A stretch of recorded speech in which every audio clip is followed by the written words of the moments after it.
ఆయనకు PSC chairman వచ్చింది. ఆయన బీఆర్ఎస్ ఎమ్మెల్యేగా పిఎస్సి చైర్మన్ వచ్చింది. ఈ బీఆర్ఎస్ ఎమ్మెల్యేకు స్పీకర్ గారు క్లీన్ చీట్ ఇచ్చారు. ఈయన పార్టీ మారలేదు, ఈయన బీఆర్ఎస్ ఎమ్మెల్యేనే అని క్లీన్ చీట్ ఇచ్చారు. మరి ఈయన బీఆర్ఎస్ ఎమ్మెల్యే అయితే నిజామాబాద్ కాంగ్రెస్ పార్టీ ఎన్నికల ఇన్ఛార్జిగా ఎట్లా వస్తాడు? దానికి బాజాప్తా గాంధీ భవన్ నుంచే మీరు ఇవాళ లెటర్ ఇచ్చి పంపించారు. అంటే అధికారంలో ఉన్నటువంటి పక్షం ఘోరాతి ఘోరంగా ప్రజాస్వామ్యాన్ని అపహాస్యం చేస్తూ ప్రజల యొక్క తీర్పును అవహేళన చేస్తూ వాళ్ళు ఒక పద్ధతి పాటిస్తారు, ప్రతిపక్షం ఇంకొక పద్ధతి పాటిస్తారు. ఎవరిని నమ్మాలి ప్రజలు? ఈ టైంలో ఎవరు కోటేయాలి ప్రజలు? ఇంత అవహేళన చేస్తే మాలాంటి బాధ్యత కలిగినటువంటి సంస్థలు చూస్తూ ఊరుకోవడం కరెక్ట్ కాదు. కాబట్టి ఇవాళ మేము ప్రశ్నిస్తూ ఉన్నాం. కాంగ్రెస్ పార్టీ నిన్న కూడా నేను డిమాండ్ చేసిన, ఒక పక్క సంజయ్ గారు జగిత్యాల ఎమ్మెల్యే సీఎం గారు ఆధ్వర్యంలో చేరినటువంటి వ్యక్తికి స్పీకర్ గారు క్లీన్ చీట్ ఇస్తారు. ఇవాళ గాంధీ గారికి స్పీకర్ గారు క్లీన్ చీట్ ఇచ్చారు. అయితే కాంగ్రెస్ పార్టీ అన్న ఆయనను వెనక్కి తీసేసుకోవాలి, నిజామాబాద్కి ఏదైతే ఆయన ఇన్ఛార్జిగా వేశారో వెనక్కి తీసుకోవాలి. లేదంటే స్పీకర్ గారన్నా ఇప్పటికన్నా వేటేయండి దయచేసి. చిత్తశుద్ధి ఉంటే మీకు ఏమాత్రం మీ రాహుల్ గాంధీ గారు పట్టుకొని తిరిగే రాజ్యాంగం మీద మీకు ఏమాత్రం నమ్మకం ఉన్నా దయచేసి వేటు వేయండి గాంధీ గారి మీద. మీరు ఈ రెండు చేయకుండా ప్రజల్ని మోసం చేస్తే మాత్రం తెలంగాణ ప్రజలకు మెమరీ పవర్ చాలా ఎక్కువ ఉంటుంది, ఖచ్చితంగా గుర్తుపెట్టుకుంటారు. సమయం సందర్భం వచ్చినప్పుడు కాంగ్రెస్ పార్టీని బీఆర్ఎస్ పార్టీని రెండు కూడా కర్రుగాల్చి వాత పెడతారనే విషయాన్ని ఈ సందర్భంగా తెలియజేస్తూ ఉన్నాం. మరి ఇవన్నీ ఒక పక్క జరుగుతుంటే ఇంకొక పక్క బడ్జెట్ సమావేశాలు వస్తున్నాయి, బడ్జెట్ కేటాయింపుల మీద చర్చ జరుగుతూ ఉంది. కాంగ్రెస్ పార్టీకి చిత్తశుద్ధి ఉంటే మీరు ఏదైతే మాట ఇచ్చారో బీసీ సబ్ ప్లాన్ పెడతాం 20,000 కోట్లు సంవత్సరానికి ఇస్తామని చెప్పారో దాని మీద ఎక్సర్సైజ్ చేయండి. ఎందుకంటే గత 2 సంవత్సరాలు కలిపి కూడా మీరు 7,000 కోట్లు కూడా పెట్టలేదు బడ్జెట్లో బీసీలకు. పైగా నెక్స్ట్ ఇయర్ పెట్టే ఒకటే ఒక బడ్జెట్ మీరు పెట్టే ఫుల్ టర్మ్ బడ్జెట్, ఆ తర్వాత ఇయర్ పెట్టేది మీకు ఎన్నికల బడ్జెట్ అవుతుంది. కాబట్టి ఒకటే ఒక బడ్జెట్ ఉంది మీరు చేసినటువంటి తప్పులను మీరు సవరించుకోవడానికి.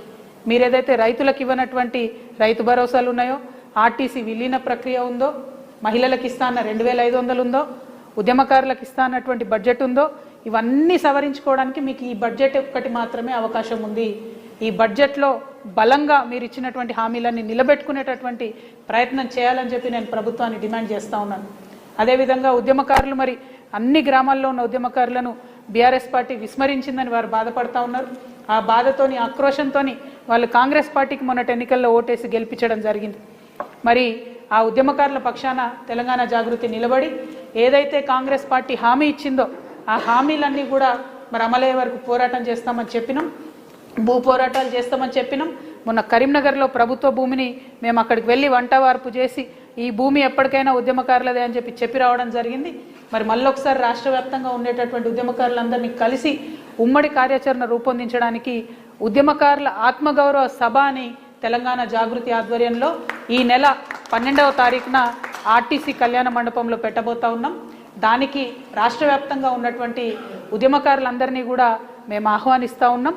ఈ ప్రెస్ మీట్ తర్వాత ఆ పోస్టర్ ఆవిష్కరణ కూడా ఉంటుందని చెప్పి మీడియా మిత్రులందరికీ తెలియజేస్తూ మళ్ళీ ఒకసారి బీఆర్ఎస్ పార్టీ మీ వైఖరిని స్పష్టం చేయాలి. మీరు బీసీలకు వచ్చేటటువంటి 42% రిజర్వేషన్కి వ్యతిరేకం కాకపోతే ఆ మాధవరెడ్డి అనేటటువంటి పిటిషనర్కి మీరు ఎట్లా సీట్ ఇచ్చారనే విషయాన్ని స్పష్టం చేయాలి.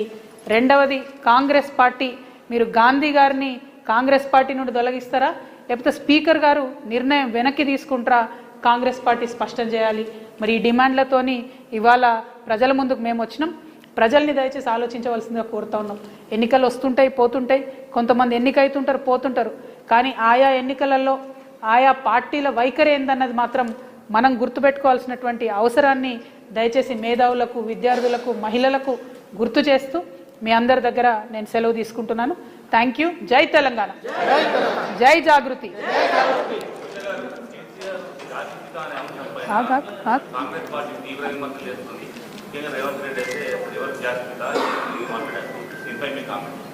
ఏమో ఏమో నాకు అర్థం కాదు.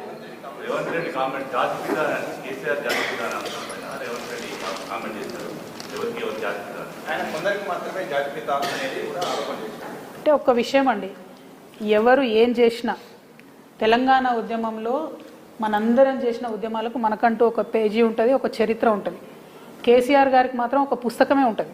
నేను ఇవాళ కేసీఆర్ గారికి విభేదించవచ్చు, నేను ఇవాళ బీఆర్ఎస్ పార్టీలో లేకపోవచ్చు, కానీ కేసీఆర్ గారు చేసిన ఉద్యమానికి ఆయన చరిత్రలో ఒక పుస్తకమే ఉంటుంది. ఆ విషయాన్ని కాదు అని చెప్పి రేవంత్ రెడ్డి గారు కేసీఆర్ గారిని రాజకీయంగా ఎదుర్కొనే దమ్ము ధైర్యం లేక ఆయన మీద విమర్శలు చేస్తున్నారని నేను భావిస్తున్నాను. నేను కేసీఆర్ గారికి మద్దతు ఇస్తలేను. రాష్ట్ర రాజకీయాల్లో ఒక మర్యాదపూర్వకమైన వాతావరణం ఉండాలని కోరుకునే ఆడబిడ్డగా చెప్తున్నా. విమర్శ చేయండి, ఏదన్నా చేయండి, కానీ ఒక లైన్ దాటొద్దు. రేవంత్ రెడ్డి గారు అన్ని లైన్లు దాటి ఒక జాతిని పట్టుకొని మాట్లాడుతూ ఉన్నారు. నేను నిన్న కూడా చెప్పిన, అది కరెక్ట్ కాదు. ఏ జాతిని ఎవరు కూడా అవమానించకూడదు. అన్ని జాతులకు మనం గౌరవం ఇచ్చుకుంటేనే బాగుంటుంది. రాజ్యాంగం మీద ప్రమాణం చేసి కేవలం కేసీఆర్ గారు పుట్టిన కులాన్ని నేను ఎటుపడితే అటు మాట్లాడుతా అంటే చూస్తూ ఏ ప్రజలు కూడా ఊరుకోరు, ఎవరు కూడా హర్షించరు, ఏ కులం వాళ్ళు కూడా హర్షించరు. అది తప్పు. కేసీఆర్ గారి చరిత్ర చెడిపేస్తా అంటే చెరిగేది కాదు.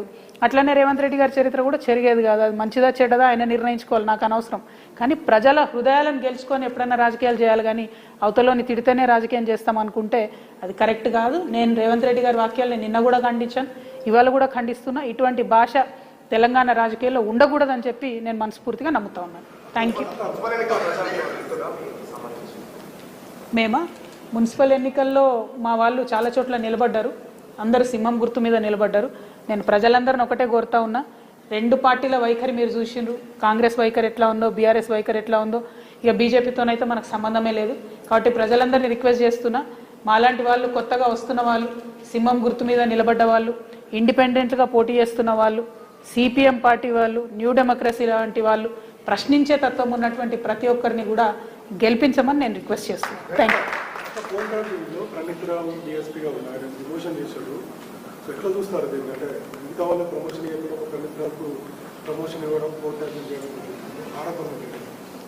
అంటే ఈ big fish small fish theory గుర్తుంది కదా బ్రదర్ మీకు?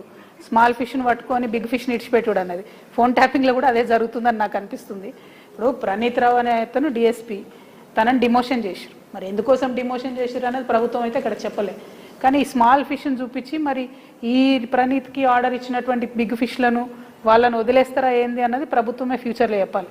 మరి డిమోషన్ చేసిరంటే ఫోన్ ట్యాపింగ్లో ఏదన్నా టెక్నికల్ డీటెయిల్స్ ఉన్నాయా అందుకని చేసిరా, వాళ్ళు చెప్తలేరు ఎందుకు చేసిరో కూడా.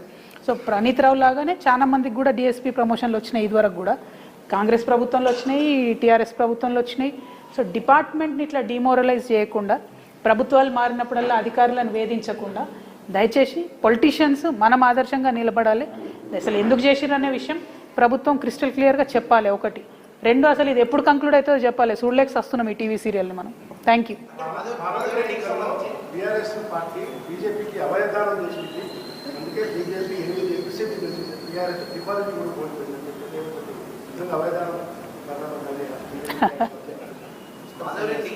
గతంలో కూడా కవితకు సంబంధించిన జన్మదినం సందర్భంగా ఫ్లెక్సీ పెట్టడం కానీ, గతంలో కిషన్రెడ్డి కలవడం కానీ బీఆర్ఎస్ సోషల్ మీడియాలో కూడా సర్క్యులేట్ అయింది. అవును, మాధవరెడ్డి తెలంగాణ ఉద్యమ సందర్భంలో మా జాగృతిలో ఉన్నాడు. మా జాగృతిలో అనేక మంది వేరే వేరే పార్టీలలో ఉన్నారు. ఇవాళ బీఆర్ఎస్లు ఉన్నారు, కాంగ్రెస్లు ఉన్నారు, బీజేపీలు ఉన్నారు. అట్లనే అన్ని డిపార్ట్మెంట్లలో మా వాళ్ళు ఉన్నారు. పోలీసులు, ఎస్ఐలు, రెవెన్యూలు. మాది 20 ఏళ్ళ సంస్థ, చిన్న సంస్థ కాదు. వేల మందిని నాయకులను ప్రొడ్యూస్ చేసినాం. ఎట్లయితే ఠాగూర్ సినిమాలో చిరంజీవి గారికి అన్ని డిపార్ట్మెంట్లలో ఉంటారో అట్లా మా జాగృతి వాళ్ళు అన్ని దగ్గర ఉంటారు.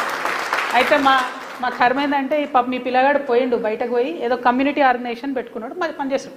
ఎవరి కమ్యూనిటీ కోసం వాళ్ళు పనిచేసుకుంటారు కదా. ఆయనని తప్పుదో పట్టించి హరీష్ రావు గారు కేసు వేయించి, ఆయనతో పాటు ఇంకొక ఆయనతో ఆ కేసు వేసిన రోజే నేను చెప్పిన దీని వెనుక హరీష్ రావు గారి హస్తం ఉందని. అది ఎప్పుడు రుజువైంది? నిన్న ఈ మాధవరెడ్డికి టికెట్ ఇచ్చుడుతో రుజువైంది. ఆ పిల్లగాడు అప్పుడెప్పుడో తెలంగాణ ఉద్యమంలో 2010లో 9లో వెళ్ళిపోయాడు మా ఆర్గనైజేషన్లోకి వెళ్ళి. అప్పటి నుంచి కమ్యూనిటీ ఆర్గనైజేషన్ పెట్టుకొని నడిపించుకున్నాడు. లీడర్ని చేసింది మేమే, మా కర్మగాలికి. కాకపోతే అది ఇప్పుడు వచ్చి బీసీలకు వ్యతిరేకంగా ఒక అస్త్రంగా హరీష్ రావు చేతిలో ఆయన చిక్కుకున్నాడు. నేను అనేది ఏంటంటే, హరీష్ రావు గారి చేతిలో చిక్కుకున్న ఈ అస్త్రానికి బీఆర్ఎస్ పార్టీ ఎట్లా ఎండోర్స్ చేస్తుంది, ఎట్లా టికెట్ ఇస్తుంది? అది తప్పు కదా. ఇన్ని లక్షల మంది బీసీలకు వాళ్ళ నోటికాడి ముద్దను లాక్కునేటటువంటి పిటిషన్ అది. అటువంటి దానికి బీఆర్ఎస్ పార్టీ రాజముద్ర వేసి మరి ఆయనకు టికెట్ ఇవ్వడం అన్నది చాలా అన్యాయం. దీన్ని మేము తీవ్రంగా ఖండిస్తున్నాం. బీఆర్ఎస్ పార్టీ ఖచ్చితంగా